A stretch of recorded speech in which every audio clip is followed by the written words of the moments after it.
നമസ്കാരം. ഹലോ ദിവസം രാവിലെയുള്ള പ്രീ മാർക്കറ്റ് റിപ്പോർട്ടിലേക്ക് കിടക്കാം. ഇന്നലെ നമ്മുടെ മാർക്കറ്റ് ശക്തമായ രീതിയിൽ തിരിച്ചു കയറിയിരുന്നു. ഗ്യാപ് ഡൗൺ ഓപ്പൺ ചെയ്ത മാർക്കറ്റ് 200-ലേറെ പോയിന്റ് ഗ്യാപ് ഡൗൺ ഓപ്പൺ ചെയ്ത മാർക്കറ്റ്, എസ്പെഷ്യലി ഇന്ത്യൻ IT കമ്പനീസിൻ്റെ ആ ഒരു പിൻബലത്തോട് കൂടിയിട്ട് മാർക്കറ്റ് തിരികെ കയറി. അതിനുശേഷം വീണ്ടും ഗ്ലോബലി സ്ഥിതിഗതികൾ അത്ര നല്ലതല്ല. ഈവൻ ഇന്നലെ നമ്മുടെ ഇൻഫ്ലേഷൻ ഡേറ്റ വന്നിട്ടുണ്ടായിരുന്നു. കഴിഞ്ഞ 17 മാസത്തെ ഏറ്റവും ഹയർ ഇൻഫ്ലേഷൻ ഡേറ്റ, പണപ്പെരുപ്പ നിരക്കായിരുന്നു വന്നത്. RBI നിശ്ചയിച്ച ലെവലുണ്ടായിരുന്നു 4%. അതിന് മുകളിൽ പോയി ഇൻഫ്ലേഷൻ 4.38%. ഉയർന്ന തോതിലുള്ള ഗോൾഡിൻ്റെ ഇമ്പോർട്ടും ക്രൂഡിൻ്റെ ഇമ്പോർട്ടും അതും ഇന്ത്യൻ റുപ്പീസ് വീക്കായ സ്ഥിതിക്കാണ് ഈ ഒരു ഇൻഫ്ലേഷൻ വർദ്ധിച്ചത്. ഇന്ത്യയുടെ ട്രേഡ് ഡെഫിസിറ്റും 330.4 ബില്യൺ US$ലേക്ക് വർദ്ധിച്ചതും നമ്മൾ ഇന്നലെ കണ്ടിരുന്നു. പിന്നീടാണ് കുറച്ചും കൂടി നെഗറ്റീവായിട്ടുള്ള കാര്യങ്ങൾ ഗ്ലോബലി സംഭവിച്ചത്. അതായത് ക്രൂഡ് പ്രൈസ് ഇൻ്റർനാഷണൽ മാർക്കറ്റിൽ പെർ ബാരലിന് $85 എന്ന നിലയിലേക്ക് എത്തി നിൽക്കുന്നുണ്ട് എന്നുള്ളതാണ്. കൂടാതെ ഗ്ലോബലി നോക്കുകയാണെങ്കിൽ ആ ഒരു അൺസർട്ടനിറ്റി, ഇനിയിപ്പോൾ യുദ്ധ അപ്ഡേറ്റിലേക്ക് നോക്കുകയാണെങ്കിൽ യുദ്ധ അപ്ഡേറ്റ് ഉള്ളത് വീണ്ടും ശക്തമായിട്ട് തന്നെ ആക്രമണം US നടത്തുന്നുണ്ട്, ഇറാൻ തിരിച്ചടിക്കുന്നുണ്ട്, ബഹ്റിൻ, കുവൈറ്റ് ഇവിടെയുള്ള അമേരിക്കൻ സൈനിക താവളങ്ങൾ ലക്ഷ്യമിട്ട് മിസൈൽ ഡ്രോൺ ആക്രമണങ്ങൾ നടത്തിയതായിട്ട് റിപ്പോർട്ടുണ്ട്. ബഹ്റിനിലും ഈവൻ ഖത്തറിലും പലതവണ സൈറൻ മുഴങ്ങി.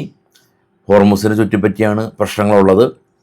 ഇനിയിപ്പോൾ ട്രംപ് ഈ ഒരു സീസ് ഫയർ ഒന്നും തന്നെ ഇല്ല എന്ന് പറയുന്നു. ഇതിനിടെ ട്രംപിൻ്റെ ഒരു അടുത്ത അനുയായി കഴിഞ്ഞ ദിവസം ഒരു ഹാർട്ട് അറ്റാക്ക് മൂലം മരിച്ചിരുന്നു. അപ്പോൾ ഇതിലും ചെറിയൊരു ദുരൂഹതയുണ്ട്.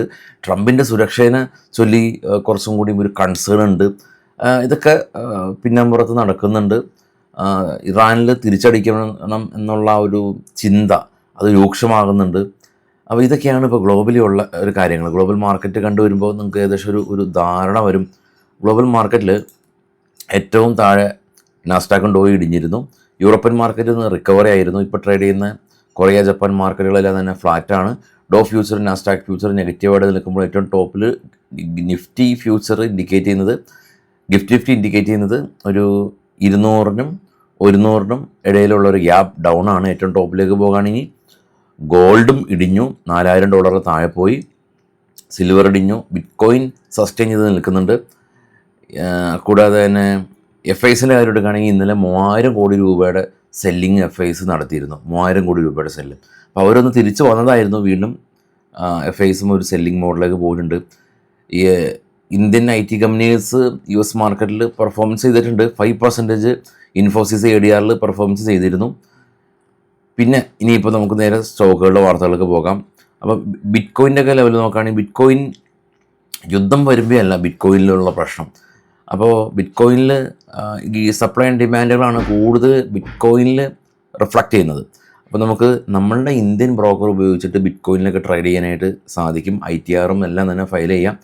അപ്പോൾ അതിൻ്റെ കംപ്ലീറ്റ് കോഴ്സ് നമ്മൾ ഫ്രീ ആയിട്ട് പ്രൊവൈഡ് ചെയ്യുന്നുണ്ട്. ഈ വീഡിയോയുടെ താഴെ ഗൂഗിൾ ഫോം ഉണ്ട്, ഫില്ല് ചെയ്യുക. കോഴ്സ് നമ്മൾ ഫ്രീ ആയിട്ട് തന്നെ അയക്കും. നിങ്ങൾ ഡെൽറ്റ എക്സ്ചേഞ്ചിൽ അക്കൗണ്ട് ഓപ്പൺ ചെയ്തതിന് ശേഷം നമ്മൾ അറിയിച്ചാൽ മതി. അപ്പോൾ ഗൂഗിൾ ഫോം ഫില്ല് ചെയ്താൽ മതി. ഫസ്റ്റ് കമൻറ്റിൽ ഞാൻ പിൻ ചെയ്ത് വെച്ചിട്ടുണ്ട്. ഇനി സ്റ്റോക്കുകളിലെ കുറച്ച് വാർത്തകളിലൊക്കെ പോകാം. അതിന് മുമ്പ് ഇന്ന് റിസൾട്ടുള്ള കുറച്ച് കമ്പനീസ് ഉണ്ട്. പ്രധാനമായിട്ടും ആനന്ദരതിയുടെ റിസൾട്ട്, ആദിത്യ ബിർള മണി റിസൾട്ട് ഉണ്ട്, ജിൻഡാൽസോ, L&T ടെക്നോളജി, കൂടാതെ തന്നെ ടാറ്റ എലക്സി തുടങ്ങിയ കമ്പനീസിൻ്റെ റിസൾട്ട് ഇന്നുണ്ട്.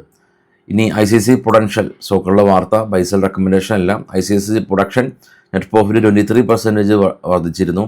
എംകുറെ company 12% remaining stake Genova bio ഫാർമയിൽ അക്യൂർ ചെയ്തു. കോൺഗോറും ഇവരുടെ കാർഗോ വോളിയം 9% വർദ്ധിച്ചിരുന്നു. IFGL കമ്പനി, ഇവരെ സംബന്ധിച്ചുള്ള ന്യൂസ് ഉള്ളത്, കമ്പനി സൗദി അറേബ്യയിൽ ഇവരുടെ ഒരു സബ്സിഡിയറി കമ്പനി ഫോം ചെയ്തു.